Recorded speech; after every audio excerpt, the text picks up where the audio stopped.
So guys हम एक बारी फिर से हाजिर है एक तरोताजा लिस्ट को लेकर और ये है best 5 returns of the decade part 2। तो चलो ज्यादा टाइम वेस्ट ना करते हुए पता लगा ही लेते हैं कि ऐसे कौन से सुपरस्टार्स थे जिनकी वापसी ने पूरे शहर को हिलाकर रख दिया। तो वीडियो को एंड तक पूरा देखना। एंड नाउ आप देख रहे हैं रेसलमैनिक्स एंड सब्सक्राइब करना तो बनता है। तो सबसे पहले हम आपको ले चलते हैं स्मैकडाउन के 15 सितंबर 2023 वाले एडिशन पर। शो हो रहा था डेनवर कोलोराडो से। पैट मैकेफी एंड ऑस्टिन एक प्रोमो कट कर रहे थे वहाँ पर, लेकिन तभी हमें एक इम्प्रॉम्प्टू रिटर्न देखने को मिलता है, वो भी the people's champion the rock का। पूरा अरीना मानो जैसे अनग्लूड हो गया था उस दिन, क्योंकि किसी को खबर नहीं थी कि आज यहाँ पर रॉक ही आने वाले हैं। नॉट ओनली उन्होंने ऑस्टिन थ्योरी का एक रियलिटी चेक दिया, बल्कि ये बता दिया कि स्मैकडाउन पर अभी भी जो होगा वो सब कुछ बिलोंग करता है द रॉक से। So hashtag let the SmackDown once again. इसके बाद हम आपको सीधे लंदन इंग्लैंड O2 अरीना की तरफ ले चलते हैं। डेमियन प्रीस्ट के MIT भी जीत जाने के बाद माहौल तो मानो ठंडा ही पड़ गया था वहाँ का। तो उसको एनर्जाइज करने के लिए जॉन सीना एक बार फिर से रिटर्न मार देते हैं। एंड इसके बारे में तो किसी को भी खबर नहीं थी। एंड यहाँ सीना को पता चलता है कि लोग उनसे कितना ज्यादा प्यार करते हैं। सभी लोग उनका थीम सॉन्ग गाने लगते हैं। लंदन उन्हें स्टैंडिंग ओवेशन देता है। सीना उनको विश्वास दिलाते हैं कि एक दिन रेसलमेनिया हम यहाँ भी कराएंगे। फिर ग्रेसन वॉलर को उनकी औकात दिखाते हुए सीना वहाँ से चले जाते हैं। लेकिन उस दिन जो ओवेशन उन्हें मिला शायद किसी भी स्टार को कभी ना मिला होगा जो जॉन सीना को मिल गया। हैशटैग जॉन सीना ने भी उम्मीद नहीं करी होगी। नेक्स्ट अब हम आपको ले चलते हैं रॉ XXX की एनिवर्सरी पर। डेट थी 23 जनवरी 2023 और जगह थी फिलाडेल्फिया। LA नाइट अपना डीप प्रोमो कट कर रहे होते हैं, लेकिन उन्हें नहीं पता था कि आज कौन उन्हें क्रॉस करने वाला है। एंड देन हमें गॉन्ग सुनने को मिलता है और उसके बाद रिटर्न होता है the American badass the Undertaker का। और ट्रस्ट मी, क्या ही ओवेशन मिला उन्हें। अंडरटेकर के इस रूप को देखने के लिए लोगों ने पूरे 20 साल तक इंतजार किया और फाइनली वो मोमेंट अब उनके सामने आ गया था। नॉट ओनली इस दिन अंडरटेकर ने एक पासिंग ऑफ द टॉर्च वाला सीक्वेंस किया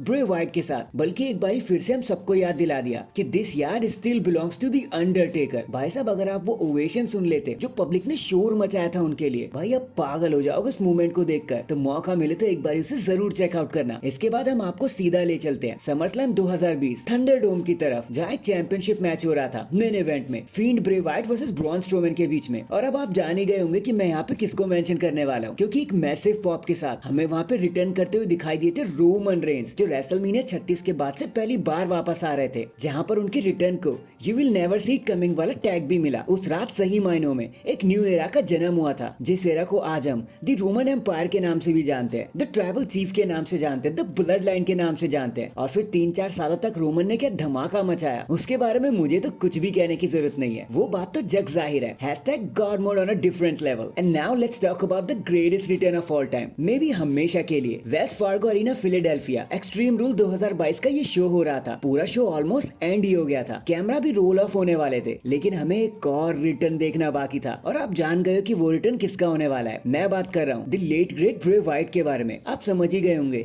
कि मैंने इसे लास्ट के लिए क्यों बचा के रखा, क्योंकि जैसी हार्मनी इन्होंने क्रिएट करी है फैंस के बीच में, I do not think so कि आगे कोई ऐसा स्टार कर भी पाएगा। ब्रे वाइट के रिटर्न के इंतजार 2-3 सालों से लोग कर रहे थे कि वो कब आएंगे और हमें दोबारा से दिखाई देंगे। उन्होंने कहा था कि वो विंस के साथ काम नहीं करेंगे, लेकिन ट्रिपल एच का प्यार उन्हें WWE की तरफ खींच ही लाया और एक्सट्रीम रूल्स 2022 में हमने ब्रे वाइट का रिटर्न देखा। हालांकि हम ज्यादा कुछ उनसे उसके बाद देख नहीं पाए, लेकिन फिर भी वो मोमेंट एक यादगार के तौर पर हमारे दिमाग में बस गया। So that is it guys, अभी के लिए तो बस इतना ही। आप मुझे बताना इनमें से कौन सा रिटर्न आपका सबसे ज्यादा फेवरेट था, और आपके मन में कौन सा रिटर्न चल रहा है वो भी कमेंट करके मुझे जरूर बता देना, उसको भी कवर कर लेंगे हम किसी दिन। एंड चैनल पर नया है तो चैनल को जल्दी से लाइक एंड सब्सक्राइब कर दो। बाकी मैं मिलता हूँ आपसे किसी और अपडेट के साथ, तब तक के लिए अपना ख्याल रखें और खुश रहें।